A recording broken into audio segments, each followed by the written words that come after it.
les premiers instructeurs de l'islamisme au Proche-Orient étaient des agents de la CIA. On le sait aujourd'hui. On le sait, seulement on ne fait pas le rapprochement entre. Voilà. Je ne dis pas qu'ils avaient une tête d'Américains, mais c'était des agents de la CIA. Parce que Daesh croit qu'il est autonome, mais en vérité Daesh ne se rend même pas compte qu'il est manipulé par les grandes puissances, dans le plus grand secret. Évidemment que les peuples, les États, même les États ne le savent pas. C'est un État dans l'État, comme dans tous les pays du monde. C'est pas la CIA, c'est pas le Mossad. Il y a un Mossad dans le Mossad, il y a une CIA dans la CIA, il y a un FBI dans le FBI, et qu'ils sont 3 ou 4 ou 5 ou 10 à agir. Personne ne le sait. C'est comme dans la franc-maçonnerie. Il y a une franc-maçonnerie dans la franc-maçonnerie. 99% des francs-maçons ne savent même pas ce qu'est la franc-maçonnerie. Ce n'est que dans la dernière loge, je crois, si je ne me trompe pas, la 36e ou la 36, non, 33, 36e, que là, vraiment, on révèle le secret de ce qu'est la franc-maçonnerie. Ils sont 10, 15 dans le monde à savoir ce qu'est la franc-maçonnerie. Ça a toujours été comme ça. D'ailleurs, c'est copié dans la Touma, dans l'impureté, c'est copié sur le modèle de l'Akdoucha. Il y a le Kodesh, mais il y a le Kodesh HaKodashim. Il y a le Saint, mais il y a le Saint des Saints. C'est-à-dire que le mensonge copie les mêmes modèles que la vérité. Ils ne font que copier. C'est-à-dire tu es dans le Saint, mais tu es encore à l'extérieur, parce qu'il y a encore le Saint des Saints, évidemment. Et comme dans le Sod, dans la Torah, il y a le secret, mais il y a ce que le Zohar appelle Raza des Razin, il y a le secret du secret.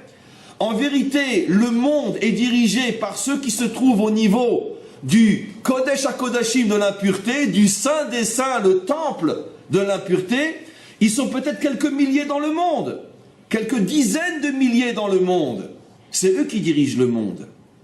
Maintenant, regardez, on revient. Qui a créé l'islamisme? C'est Esav, c'est pas Ishmaël. On sait aujourd'hui, et c'est un secret pour personne, que pratiquement tous les groupes terroristes ont été créés par la CIA ou peu importe par qui. Pourquoi?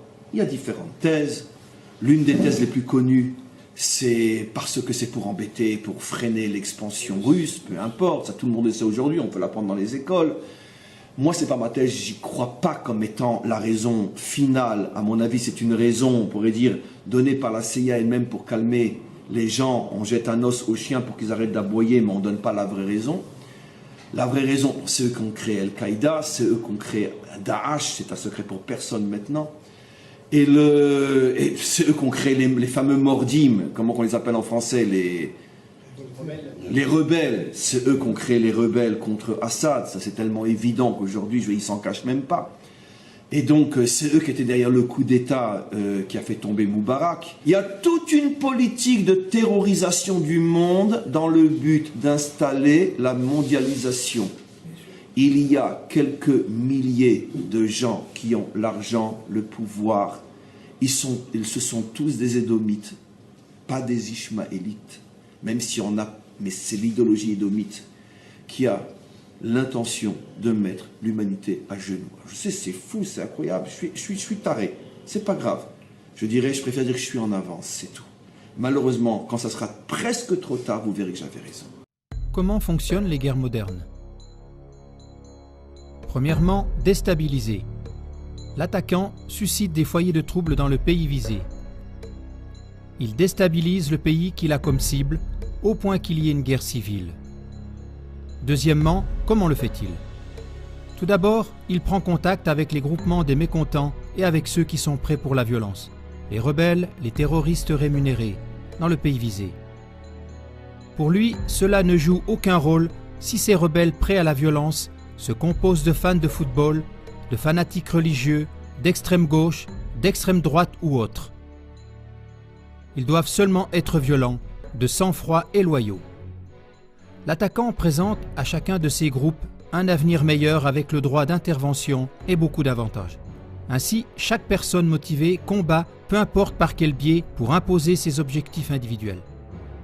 Toute unité terroriste ainsi formée accepte temporairement d'autres groupements d'un tout autre genre. Initialement, chaque groupe voit seulement des avantages dans la force de frappe commune. La devise est « synergie par-dessus tout ». Frapper ensemble, marcher séparément. L'attaquant forme ainsi des groupes terroristes hétéroclites. Si un groupe rebelle extrémiste ne veut pas du tout se mélanger à d'autres qui pensent autrement, cela n'a aucune importance pour l'attaquant. Il le sépare pour des objectifs particuliers, par exemple pour des attentats suicides, etc. Troisièmement, l'armement et le financement.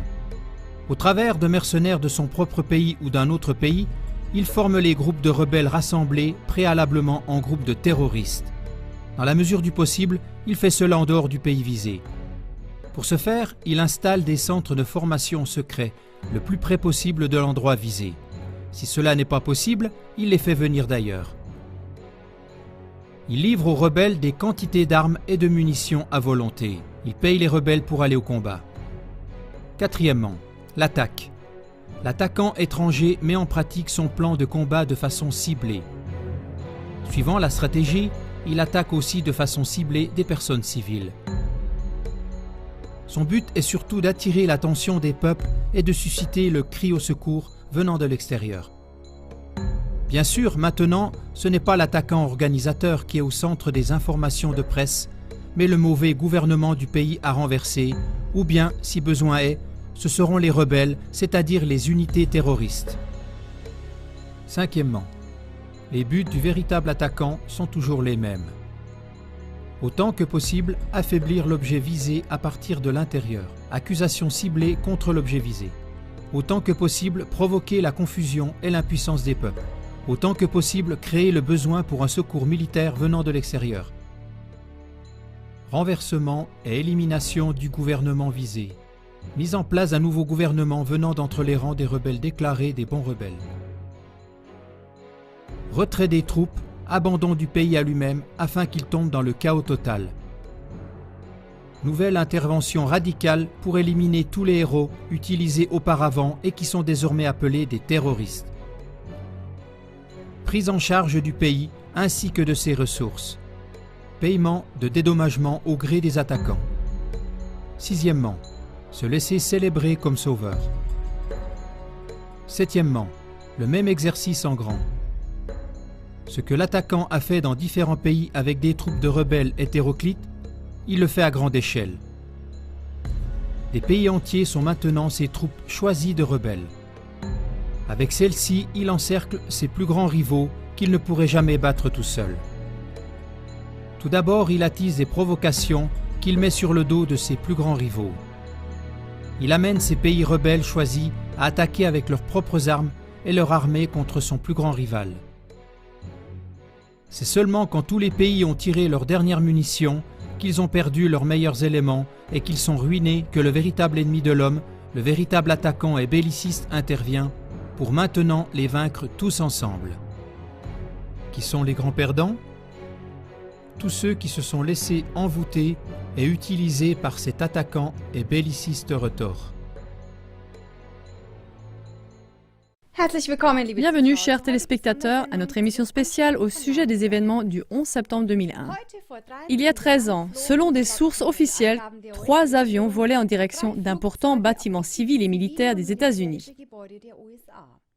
Un autre avion chutait en Pennsylvanie. En quelques heures, les images effrayantes de cet événement parvenaient à des milliards de foyers dans le monde entier. Effrayante encore aujourd'hui pour beaucoup de personnes. Mais ce n'est plus un secret qu'il s'agissait d'attentats venant du gouvernement même des USA. Beaucoup de citoyens des États-Unis ne croient plus les informations officielles, avant tout à cause d'arguments et de contre-voix de forces probantes. John Lear, ancien pilote de la CIA, en fait partie. Il a déclaré sur l'honneur que l'explication officielle de la collision des 2 avions commerciaux avec le World Trade Center n'est pas possible selon les lois de la physique. Un vrai Boeing 767 se serait mis en accordéon lors de la collision. Les moteurs seraient généralement restés entiers lors de l'impact sur les colonnes métalliques épaisses de 34 cm. Ils seraient tombés au sol ou on les aurait retrouvés dans les ruines des bâtiments effondrés, dit John Lear. Son explication vient appuyer l'accusation contre le gouvernement américain, selon laquelle il s'agit d'explosions planifiées. C'est maintenant exposé sur des bases scientifiques dans de nombreux documents que vous pouvez facilement trouver sur Internet ou sur YouTube. En plus, dans ce cadre, beaucoup de services d'élucidation se posent la question de savoir pourquoi le bâtiment numéro 7 du World Trade Center s'est écroulé apparemment sans intervention extérieure. Dans le rapport officiel publié par la Commission en septembre en 2004, ce bâtiment n'est tout simplement pas mentionné.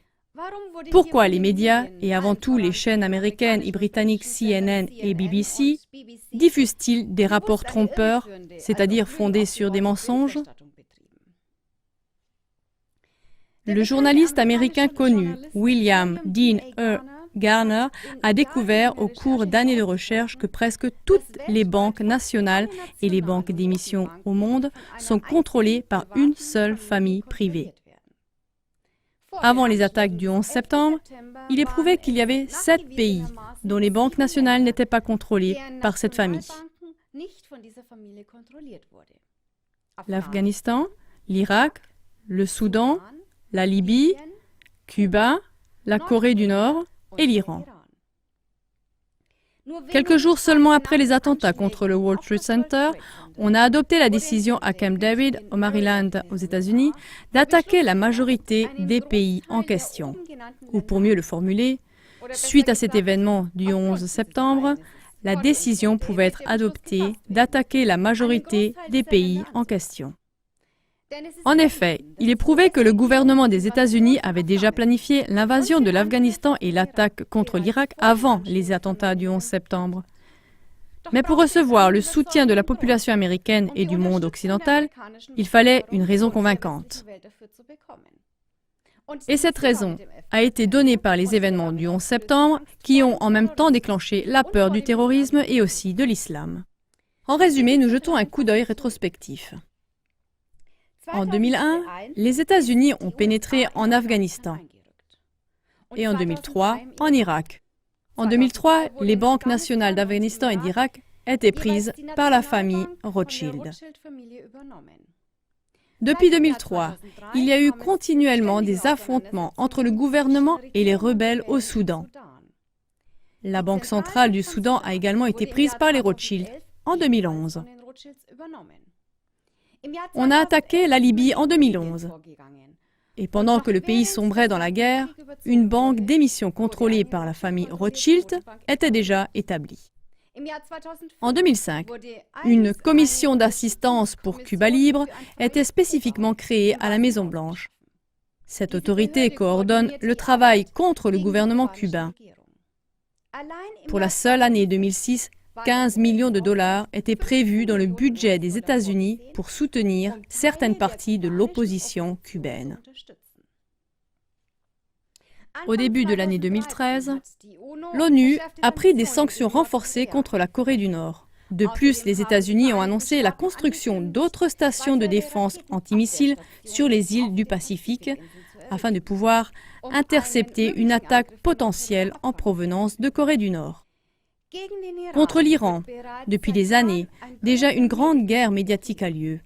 Depuis des années, nos médias du mainstream publient constamment que l'Iran va certainement fabriquer en une année des armes nucléaires.